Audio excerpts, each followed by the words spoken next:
Welcome to the Cabral Concept, where board-certified naturopath and integrative health practitioner Dr. Stephen Cabral shares how he was diagnosed at the age of 17 with a life-altering illness and given no hope for recovery. It was only after studying and traveling all over the world did he discover how to combine ancient Ayurvedic healing practices with state-of-the-art naturopathic and functional medicine to fully rebalance the body and re-energize it with life. It's time to discover how to get well, lose weight, and finally feel alive again. And now, here's your host, Dr. Stephen Cabral.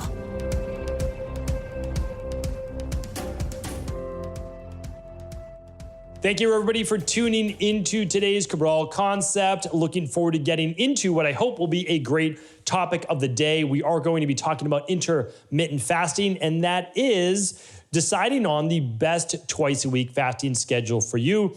This is a really important topic to get into because not everyone's able to maintain a daily intermittent fasting schedule. But I think by now, most people know that intermittent fasting, which is essentially 12 hours per day, we'll get into how to do that, is one of the best things that they can do for their overall digestion, their overall skin and anti-aging benefits, plus a boost in immunity, right? So if we can combine less overall, or I should say healthy levels of inflammation in the body, a good strong immune system, good strong digestion, and it improves our overall appearance in terms of not aging as quickly, why not, right? Why not participate? So, the question becomes, why not participate? It's a good question. And it's because most people, they're not able to do 12 hours a day, which is the minimum to be considered an intermittent fast. So an intermittent fast isn't just like stopping eating for a period of time. It is really predicated on the fact that you stop for 12 hours. And I have a podcast. I'm going to do a lot of links today because I do want you to go deep in this topic. So I'll link up my intermittent fasting category that I hope you do get deep on. But I'll also link on specific shows. One of those are what foods and beverages break a fast and don't break a fast. So everything will be at one link today. It's at stephencabral.com/2561, stephencabral.com/2561. Head on over there now if you'd like. You'll get all the 3 big takeaways, the links to the other previous podcasts, etc. So here's a big thing. 12 hours. Now, most people think, well, I don't go to bed until 10 o'clock. And so I have to then fast until 10 in the morning, and I can't do that. But it's actually a bit of a misnomer because it's not when you go to bed. It's actually the time that you stop eating dinner or your last meal or snack of the day. So for me, in my practice, the easiest thing to help people with is we just say, listen, try to stop eating 3 to 4 hours before bed. If you do track your sleep results, you'll see more deep sleep, more REM sleep, better HRV, lower body temperature, like everything will be improved across the board. This is for like 99 out of 100 people. I mean, it really is. There's always an outlier, so I'm not going to see that. It's 100 for 100. But for most people, it's a game changer. Nothing improves my HRV more than stopping eating 3 to 4 hours before bed. Nothing. And the more hours before bed I stop eating, the higher my HRV typically. On a functional medicine detox, my HRV is like through the roof. It goes up much, much higher. Anyway, I digress because today we're going to be talking about a 12 twice a week fasting schedule. And the reason I want to share with people, though, the regular everyday intermittent fasting is easier than you think. You just have to get used to it. It's stopping at 6 at night. This is what we do in my practice. Going to bed by 10 o'clock. If you're able to, of course, I know night shift and et cetera, I get it. I've got podcasts on that as well. But what I want you to do is then not have to worry really about eating then until 8 in the morning. It's a pretty normal time, right? That's 14 hours. You've done an intermittent fast on a daily basis. Now, there are some people who want to do a longer fast, right? And they don't want to just do 12 hours or 14 hours. Well, what I would say is before you want to do that on a daily basis, check out my previous podcast because there's a lot of cons to doing that on a daily basis. Excuse me. If you want to do a 20-hour, 22-hour fast, you might not want to do that every day. There's a lot of contraindications for that. Just because, a few people are doing it doesn't mean that you should for you, right? There's something called bioindividuality. But what I'd like you to do excuse me. What I'd like you to do is look into the previous podcast I did on this topic.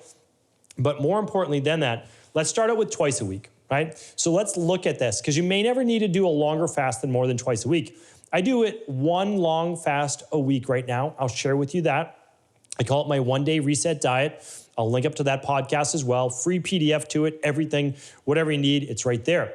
But There's two ways to do a twice a week fast. Okay, so one is called the 5-2 diet. So I've talked about this at length before. I really lay out the diet and make it super simple to follow. And so I'd love to give you that podcast free as well. But the 5-2 diet, just to do a couple, like 1-2 minute recap on it, all you're doing is this. You're basically reducing your calories dramatically for 2 days a week. That's it. 5 days a week, normal eating. Let's say you typically eat 2,000 calories a day. Okay, great. So you're going to do that. You're not going to change anything with your eating. You don't have to change your foods. You don't need to change your meal timing. 5 days a week, you're going to eat totally normal, right? Like just totally normal.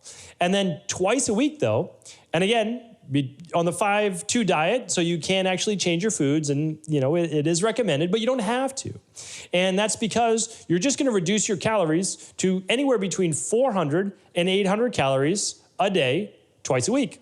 So typically in our practice, we recommend Mondays and Thursdays. Monday's a busy day. Like kids are back to school, you're back to school, or you're back to work, you've got a million projects, and you're just saying to yourself, listen, I'm so busy, I'm not going to eat today. Now, again, and a lot of people might seem that sounds crazy. Like I get it. I understand. Like we're trying to do healthy things. And so we need to go deeper on that. It's not the first step for everybody because you really want to just clean up your eating before you start to get to things like this. But again, that's why we have over 2,500 podcasts. So you can go deep on wherever level you're at right now. And I definitely, of course, recommend that. So here's the thing though. It's actually not overly difficult to do because you could just do, for those 2 days a week, you could do DNS shakes as your kind of low calorie, which is what I'll do on a Monday. I'll get to that in a little bit. But you can actually just have 2 or 3 small meals. Like it will still work. Think about this. Let's say you do 20 grams of protein at a meal. All right, times 4 calories is 80 calories. That's it. Okay, well, let's say at that meal, you also do 20 grams of carbs. Or let's just say you do 25 protein, 25 carbs. What is that? Oh, well, that's 100 calories and 100 calories. So now we're at 200 calories. Okay, great. Let's say we add to that 10 grams of fat. Okay, so now we've got 10 grams of fat. That's about 90 calories. So let's say that whole meal is 300.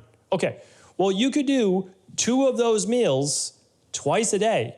25 grams of protein is a small handful of any type of protein that you want, like chicken, fish, whatever it is, and a small handful of whatever it is, or a whole lot, couple cups of vegetables. And then you can add some olive oil on top, 1 tablespoon, or you could add a half an avocado. It's a decent meal.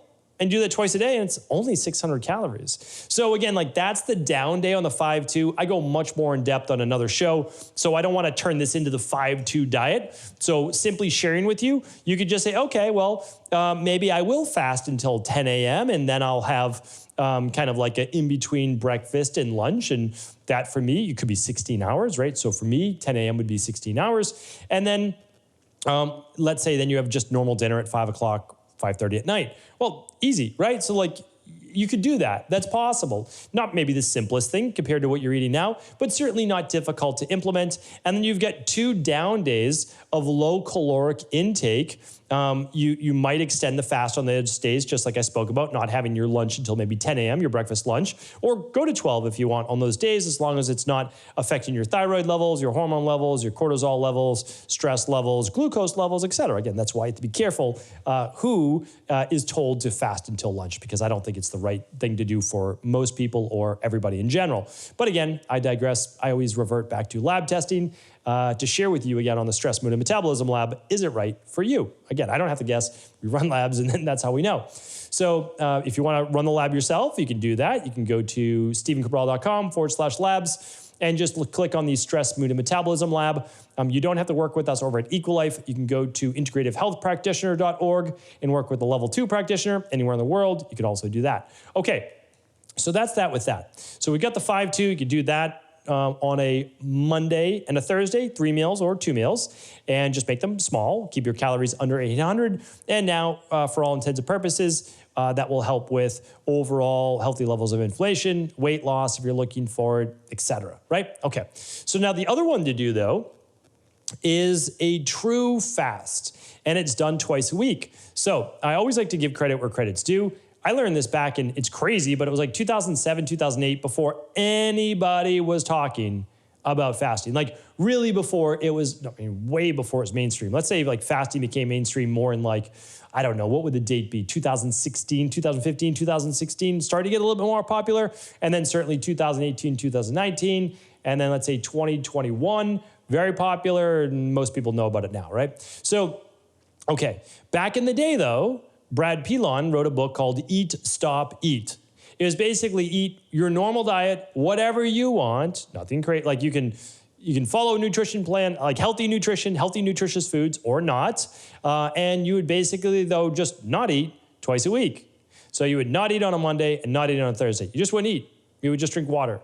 And back then it didn't catch on because it was like really revolutionary, right? It's like, what is this? I don't even know if Brad talked about autophagy and all those great things back then, because it wasn't really until we knew autophagy existed back then, of course, but it wasn't until 2016 that the Nobel Prize in oncology, cancer work, was basically autophagy, which is attributed to longer fasts. So very interesting. Now, I have a little bit different take on the 24-hour fast, and I do it on Sunday night.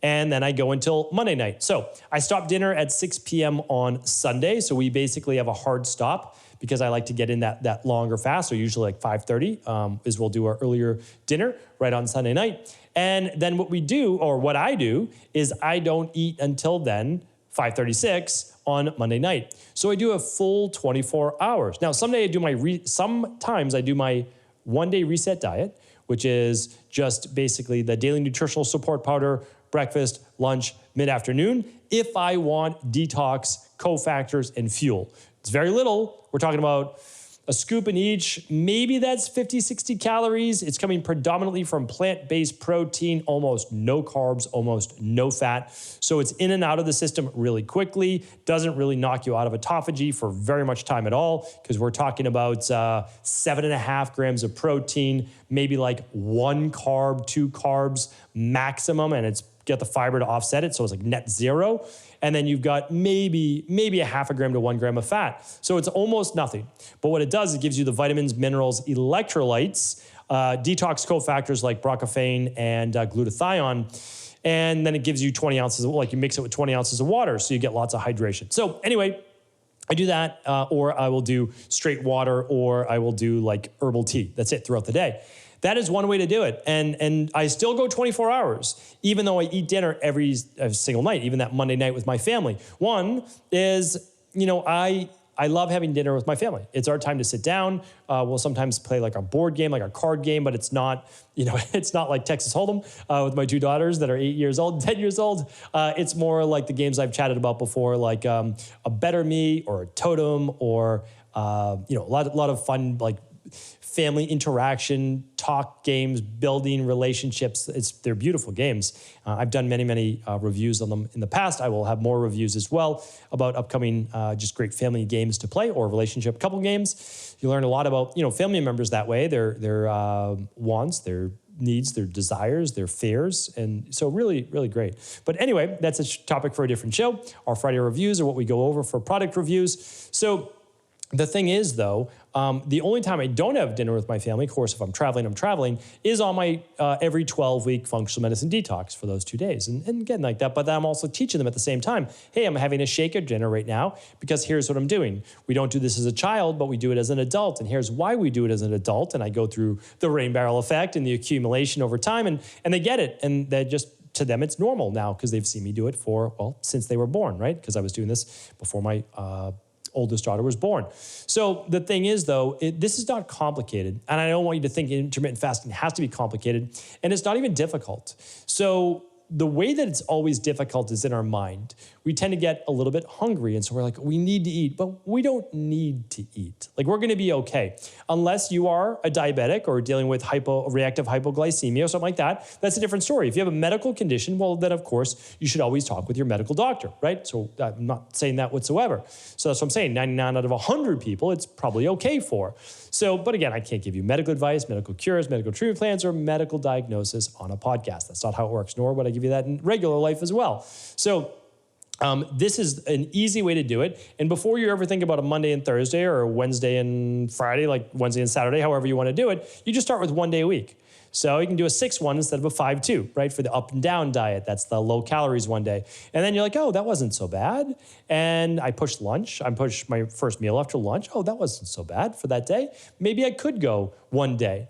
And so you'll always open yourself up to saying, hey, if you need your coffee in the morning, have your coffee in the morning. Just don't put anything in it that would contain calories. And then at this other time, you would just say, listen, if I need to eat, if you absolutely need to eat, you will eat. Right? Most of us, especially if you're listening to this podcast, walking around with an iPhone or whatever type of other phone there is out there, you have the ability to eat if you need to. Like that's the thing. Most people do. And so what I'm sharing with you is this. You can just give it a shot. You can give it a chance. And especially if you're dealing with any type of wellness or health-based issue, giving your body just a rest, a digestive reset rest, an immunological rest because you do not have new amino acids or other items coming into the body that your body needs to deal with, especially if you have intestinal permeability, increased intestinal permeability, is a really great thing. And so again, you want to make sure that you don't become too catabolic or too run down or that you take this too far, which we in our Western mindset often do. But as long as you're checking your hormone levels, thyroid, cortisol, and again, for men, testosterone, for women, progesterone, these things are really important to look at and different shows for those as well. So if you'd like to go deeper on this topic, we're going to link up the 1-day reset diet. We're going to link up 4 other shows. And these are all on the 5-2 diet, alternate day dieting, all of those that might be of interest to you, as well as the intermittent fasting. So we'll link up episode, the 1-day reset diet. We'll link up intermittent fasting plus 2413, plus 2055, plus 1098 and 621. My team will link those up to you, up for you today at stephencabral.com/2561. If I can answer any additional questions, please do let me know. But this is an easy way to begin to get a longer fast into your week without having to do it every day and still get a tremendous amount of benefits, maybe even more so than fasting every day where your body would actually adapt to it. If we do it twice a week, it doesn't know it's coming and could be tremendously beneficial for your overall health. All right, thanks everyone. Take care. Appreciate you. And again, if this was helpful, do feel free to share it with anyone you believe it could serve. Ever wonder what the best sauna, blue blockers, sleep trackers, wake lights, salt lamps, or other health gadgets are?